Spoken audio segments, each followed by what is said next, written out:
कई लोगों से पूरा पूछताछ हुई। 50 से ऊपर लोगों से हम लोगों ने व्यक्तिगत पूछताछ की।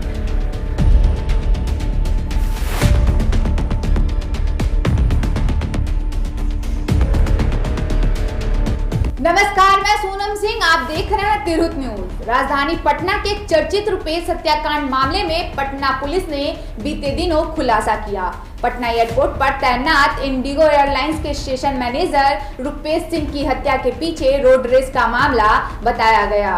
3 आईपीएस अधिकारी, 1 आईजी, 2 डीएसपी, 4 थानेदार और लगभग 60 पुलिस वालों की स्पेशल टीम ने एक बाइक चोर को पकड़ा, जो इस केस का मुख्य आरोपी है।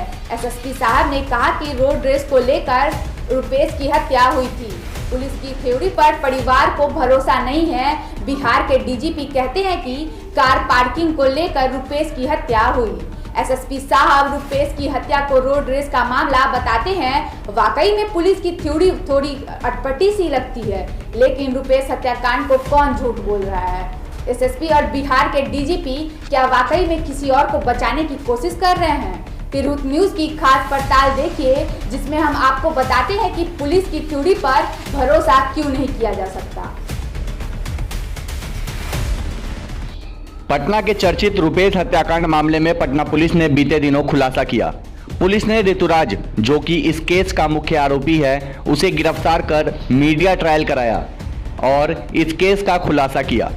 पुलिस मुख्यालय ने इस बाइक चोर को पकड़ने के लिए special investigative team SIT, special task force STF, crime investigation department CID के साथ साक्ष्यों पर काम के लिए फोरेंसिक यानी एफएसएल टीम को भी लगाया। पटना के एसएसपी उपेंद्र शर्मा ने कहा कि पुलिस ने एक झोला भी बरामद किया। हैरानी की बात तो ये कि उस शख्स ने इस हत्याकांड को अंजाम दिया जिसने अपने जीवन में पहली बार गोली चलाई। पटना के एसएसपी उपेंद्र कुमार शर्मा ने कहा कि रोड रेस को लेकर रुपेश की हत्या की गई थी। पुलिस के अनुसार रुपेश हत्याकांड को लेकर जानकारी मिली है कि नवंबर 2020 में रोड रेस की एक घटना हुई थी। लोजपा कार्यालय के पास रुपेश की गाड़ी से बाइक चोर मरते मरते बचा था और उसी वजह से इस घटना को अंजाम दिया गया। एसएसपी उपेंद्र शर्मा ने बताया कि ऋतुराज पटना के आदर्श नगर इलाके के रोड नंबर 2 का रहने वाला है। उन्होंने आगे बताया कि जिस बाइक पर ऋतुराज बैठा था, उस बाइक को आलमगंज के चिरैयाटाड़ का रहने वाला एक दूसरा अपराधी चला रहा था। ऋतुराज अपाची बाइक पर पीछे बैठा था। इनके साथ पल्सर गाड़ी से 2 और अपराधी भी थे। एसएसपी ने ऋतुराज के बारे में आगे की जानकारी देते हुए बताया कि रुपेश मर्डर केस में बतौर मुख्य आरोपी पकड़ा गया अपराधी ऋतुराज है, लेकिन पटना पुलिस के खुलासे पर मृतक रुपेश सिंह के परिवार ने सवाल खड़ा कर दिया। उन्होंने कहा कि ये बात पचने वाली नहीं है। इतनी मामूली सी बात को लेकर इतनी बड़ी हत्याकांड को कोई अंजाम दे दे। आए दिन रोडरेज की इतनी सारी घटनाएं हो रही हैं, लेकिन इतनी बड़ी घटना को कोई अंजाम तो नहीं दे रहा। मामूली सी बात पर किसी की हत्या तो नहीं की जा रही। हुआ होगा, बहस भी नहीं हुआ है। 29 तारीख की घटना है ये। 29 के बाद आप लोग 7 तारीख के साथ गोवा घूमने गए थे। साथ को गए और इतने दिन तक तो कोई घटना नहीं हुई। कुछ नहीं। अब आप क्या चाहती है? जब पुलिस इस तरह की थ्योरी पेश कर रही है और करे कि मामला खत्म हो गया, तो अब नहीं, हमको संतुष्टि नहीं है। हमको न्याय चाहिए। आपको लगा कि न्याय नहीं हुआ? नहीं, न्याय नहीं मिला हमको अभी।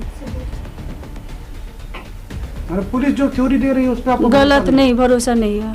तो आप अब क्या मतलब किससे आप गुहार लगाएंगी? अब पुलिस ने तो अपनी जांच पूरी कर ली।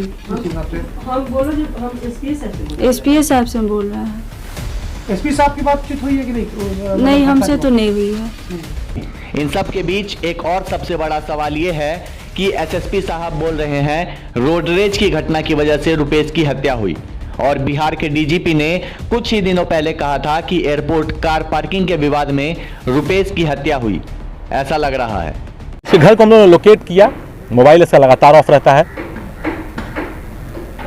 हम लोग के अपने सोर्सेज से कंफर्म हुआ कि जो फोटो है इसी घर में रहता है। तो कोशिश किया कि इसको हम लोग घर से न पकड़ें, हम लोग को ये बाहर से मिले ताकि इसको हम और इन्वेस्टिगेट कर पाएंगे। 2-3 दिन तक लगातार कैंप करने के बाद भी हम लोगों को सफलता नहीं मिल रही थी, लेकिन कल हम लोगों ने इसको गिरफ्तार किया आरके नगर इलाके से। इसके पास से मर्डर वेपन बरामद हुआ। इसके संबंध में आरके नगर थाना केस आर्म्स एक्ट में रजिस्टर किया गया है।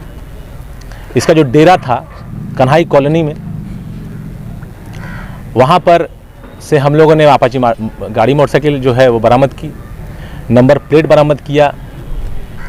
जो कपड़ा पहन के हत्या की गई है वो ब्लैक जैकेट, वो ब्लैक और वाइट पट्टी वाला जूता, घड़ी पहना है जो फुटेज में आ रहा है वो, नंबर प्लेट्स, एक झोला लेके गया था जिसमें एक कपड़ा लेके गया था बदलने के लिए घटना के बाद, वो झोला बरामद हुआ है।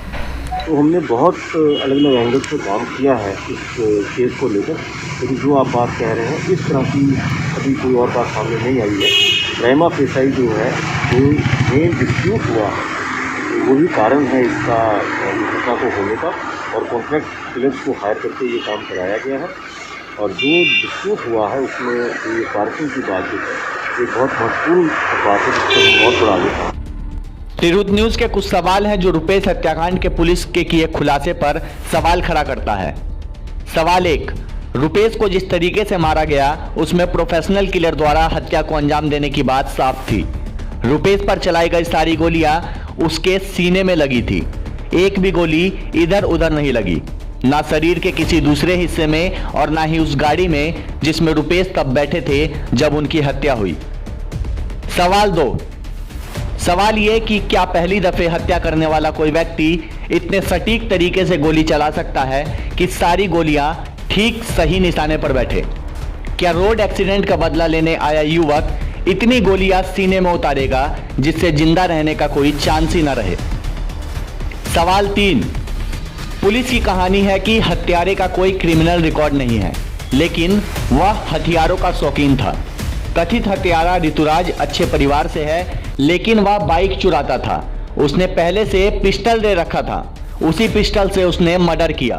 तिरहुत न्यूज का सवाल, पुलिस ये नहीं बता पा रही है कि ऋतुराज के पास पिस्टल कहां से आया, उसने किससे पिस्टल खरीदा था, कितने में खरीदा था और कहां से खरीदा था।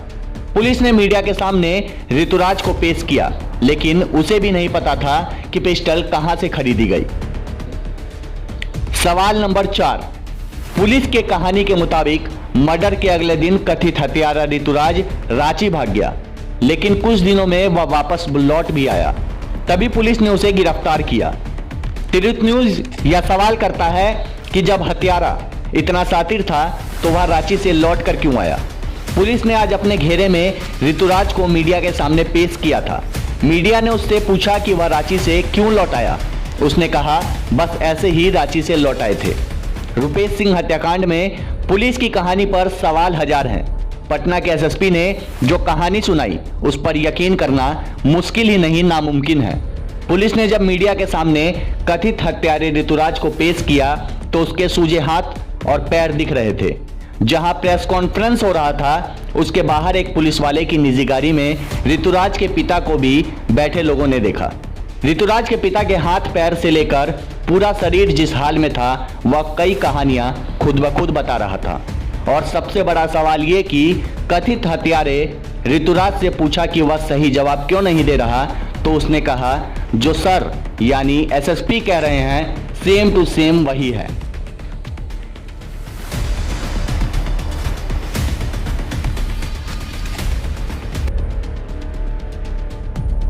दिलचस्प बात यह है कि जब सर यानी एसएसपी मीडिया को हत्या की कहानी सुना रहे थे तब ऋतुराज वहां नहीं था, उसे बाद में लाया गया था। लेकिन उसे मालूम था कि जो एसएसपी कह रहे हैं वह सब सही है।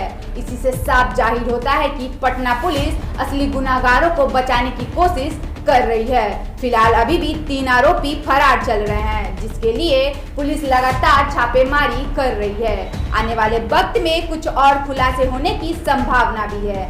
फिलहाल हमें दीजिए इजाजत। रुपेश हत्याकांड में आगे और भी अपडेट हम आपको देते रहेंगे।